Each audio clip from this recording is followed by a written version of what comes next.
Ever since I landed at the airport this afternoon, I could feel the tension simmering in the air of our family living room. I'm 25 years old, living in Chicago now, but I flew home to Detroit for Dad's retirement party. Mum's been bustling in and out of the kitchen with platters of hors d'oeuvres. Grandmother is knitting quietly by the window, and my younger brother Nate is pacing in the hallway, jittery about giving a speech.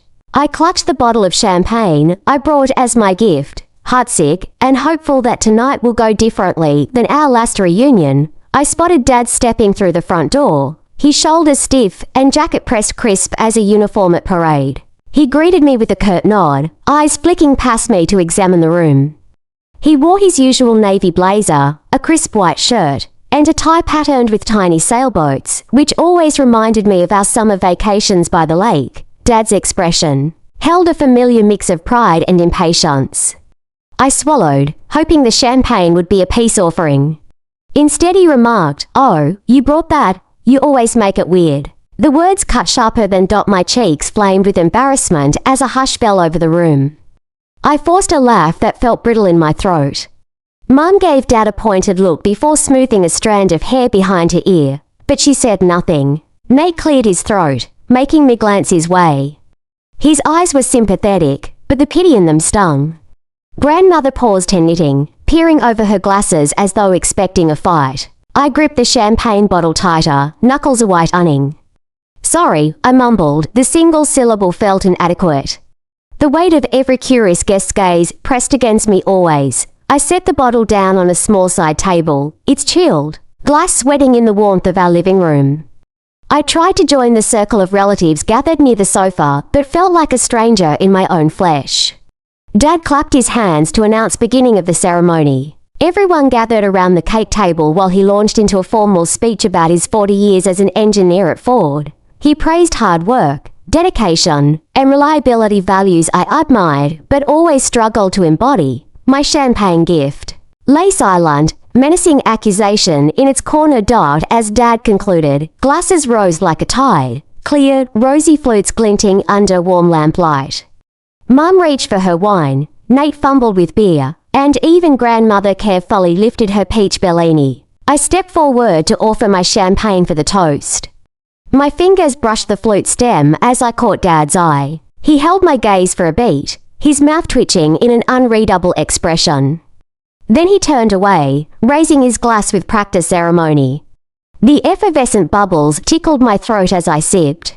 Moments later, conversation resumed around my gift as though I were utterly invisible. I watched Dad raise my champagne flute again, though the curse in his tone still lingered from earlier. It felt surreal to see him sip from the bottle I had poured. Each refill seemed an interrogation.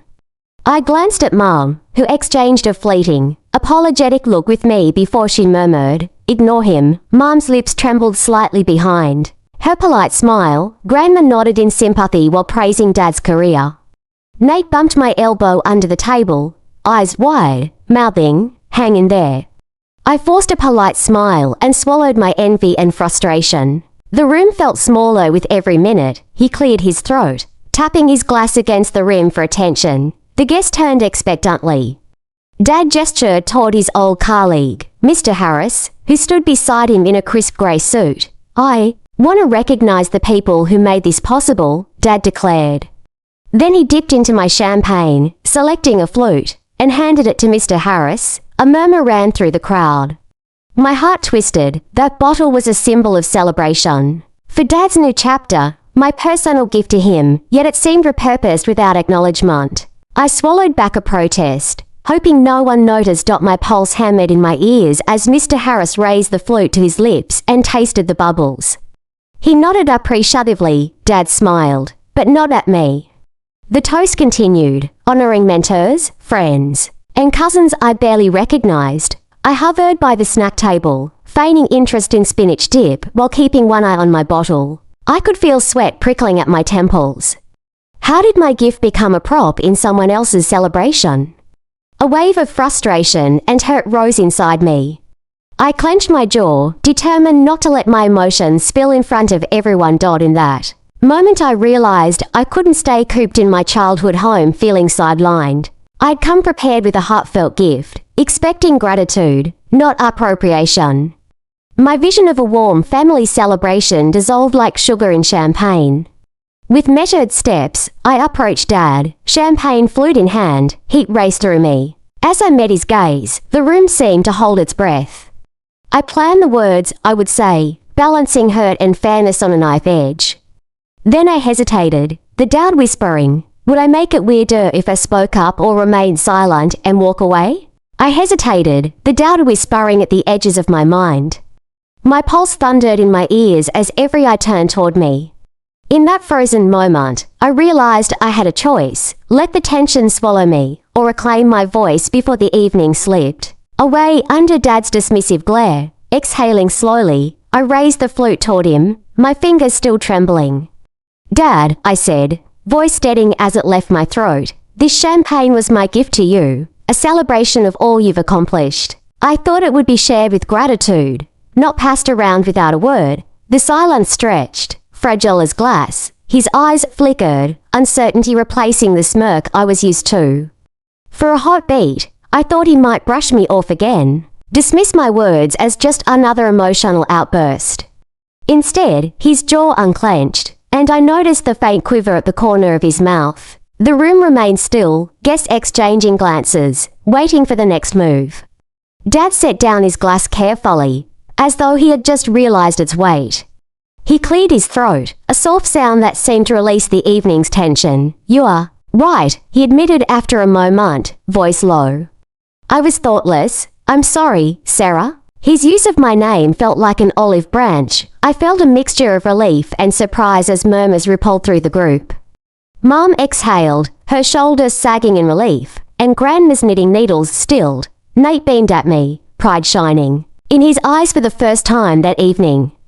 I let my shoulders drop slightly, the tension unwinding. Dad stepped forward, gesturing toward the bottle of champagne.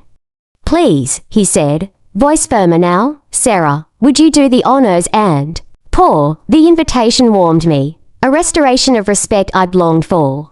I picked up the chilled bottle, its glass cool against my palm, and turned to face our family with a renewed sense of purpose.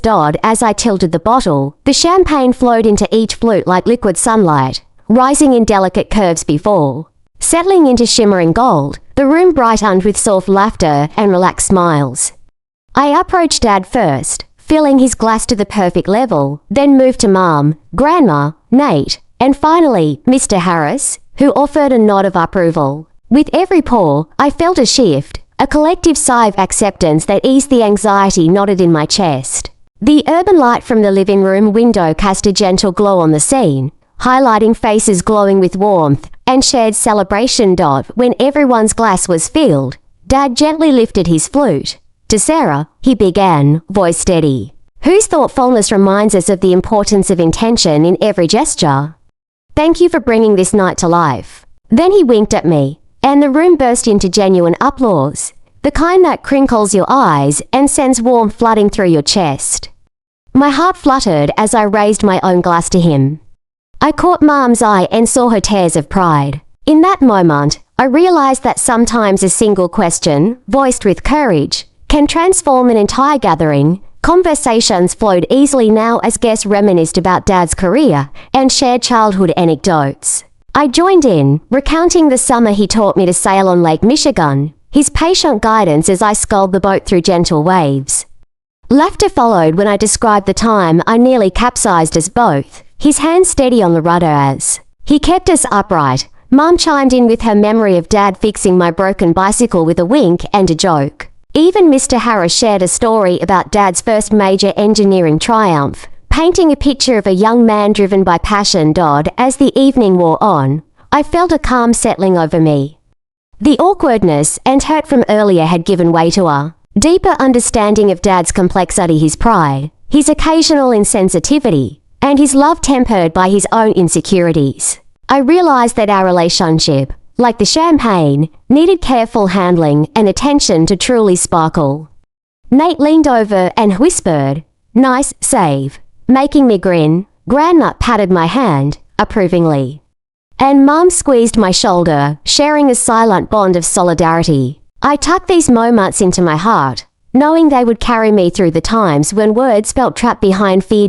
As the last guest prepared to leave, Dad and I found ourselves alone in the living room. The city lights twinkled through the window, a reminder of the world beyond this house.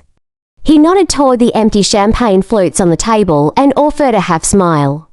"Thank you for speaking up," he said softly. I returned the smile, feeling a new connection between us forming in that quiet moment. I imagined the chapters ahead, healing conversations, shared adventures, and the promise of being seen. With the night winding down, I felt hope stirring inside me, eager to sip the possibilities that tomorrow might bring. Tomorrow, I planned to stay a few more days, determined to rebuild the bridges between us. I would invite Dad to visit me in Chicago and explore the lakefront together. For the first time, I felt equipped to speak my mind with kindness and strength. As I closed the front door behind our last guest, I savored quiet, confident that this night had changed everything. When the morning sun filtered through the living room blinds, I stretched on the couch. Dad was already in the kitchen, humming softly while brewing coffee, and the rich aroma wafted through the house. I padded over in my slippers, surprising myself with the calm warmth that greeted me, a far cry from my arrival 2 days ago when tension hung thicker than Detroit smog. I joined him at the counter, where Dad offered me a mug and a thin smile. He whipped eggs in a bowl with practiced ease and glanced my way. "Sleep well?" he asked, voice softer than I expected. His question felt like a bridge across the gulf we'd known for years. I nodded, wrapping my hands around the warm ceramic. "Yes," I said. "And you?" He paused before replying, "Better than I have in a long time." As Dad slid the plate of eggs onto the table, I debated whether to cook something, but I decided conversation mattered more. I cleared my throat, savoring the courage from our reconciliation. "I've been thinking about what you said, about intention and respect," I began, lifting my gaze to meet his. His eyes softened, eyebrows arching with interest. "I want to make things right," I continued, "not just tonight, but every time we celebrate something together." Dad set aside his fork and leaned back in his chair. His gaze drifted toward the window, where steam rose from the city streets. "I realized last night that I have expectations I didn't voice," he said quietly. "I expected you to understand how I work before I told you, and that was unfair. I'm proud of you making that toast so beautifully." He took a sip of his coffee, meeting my eyes over the rim of the mug. The apology hung between us, a delicate promise of change. I reached across the table and placed my hand on his forearm. "Thank you," I said softly. "I've always wanted to connect but felt like I was missing your language." His lips curved in a genuine smile. "Teach me yours," he replied, his voice earnest. In that moment, I realized our relationship would take intentional effort from both sides, an exchange of understanding rather than one-sided assumptions. After breakfast, Dad suggested we drive to Belle Isle and spend the afternoon by the river. The idea of walking those familiar paths with him felt like stepping into a new chapter. We climbed into his old sedan. As we crossed the bridge over the Detroit River, the skyline glistened in midday light. We rolled down the windows, letting the breeze tousle our hair as we set off toward the park's winding trails. We walked side by side along the water's edge, our feet crunching on gravel. We passed joggers and families feeding ducks, but I only had eyes for Dad. He pointed to the spot where he taught me to skip stones, his finger tracing a faint indentation on the concrete wall. "You almost soaked me that day," he chuckled. Shaking his head, I laughed, recalling the cold splash and his scolding that turned into laughter. The memory felt tender. We continued exploring the island, sharing stories about work and our lives in Chicago and Detroit. I told Dad about the new art gallery where I volunteered, describing the energy of opening nights. He nodded and asked questions about each artist's inspiration. When I mentioned the community workshops I organized for teens, his eyes lit up with pride. I realized he saw me not as the awkward child he once teased, but as a confident woman. By late afternoon, we found a bench overlooking the Detroit skyline and sat in comfortable silence. The amber light painted the river in molten gold, and I felt a swell of gratitude for this moment. Dad pulled a crumpled map from his pocket. He unfolded it carefully and showed me notes he'd scribbled about places we could visit together next summer, from Upper Peninsula waterfalls to lakeside towns in Michigan. Reading his suggestions, I felt a rush of excitement. I've always wanted to see pictured rocks, I said, tracing my finger along the map's edge. Dad's smile was genuine. Then we'll make it happen, he promised. We spent the next hour planning details, marking routes, picking dates, and imagining the feel of cool water and pine-scented air. His engagement in the planning filled me with a sense of being valued. My interests acknowledged and celebrated Dodd as the sun dipped low, casting long shadows across Belle Isle's lawns. We packed up the map and headed back to the car. I leaned my head against the window, smiling at Dad as he navigated the road. He hummed an old tune Mum used to sing when I was little. I reached over and switched on the radio, and the song came in full, the melody familiar and comforting. We sang together, back at home. Dad and I unpacked our things in the living room. He paused by the mantel where I'd placed my champagne gift earlier. Now absent from view, I pointed to the empty rack and smiled. He nodded and said, I poured the last glass for Mrs. Harris and realized I should have thanked you every time. I felt tears prick at my eyes with happiness. In that moment, I knew our relationship had been forever transformed by honest words.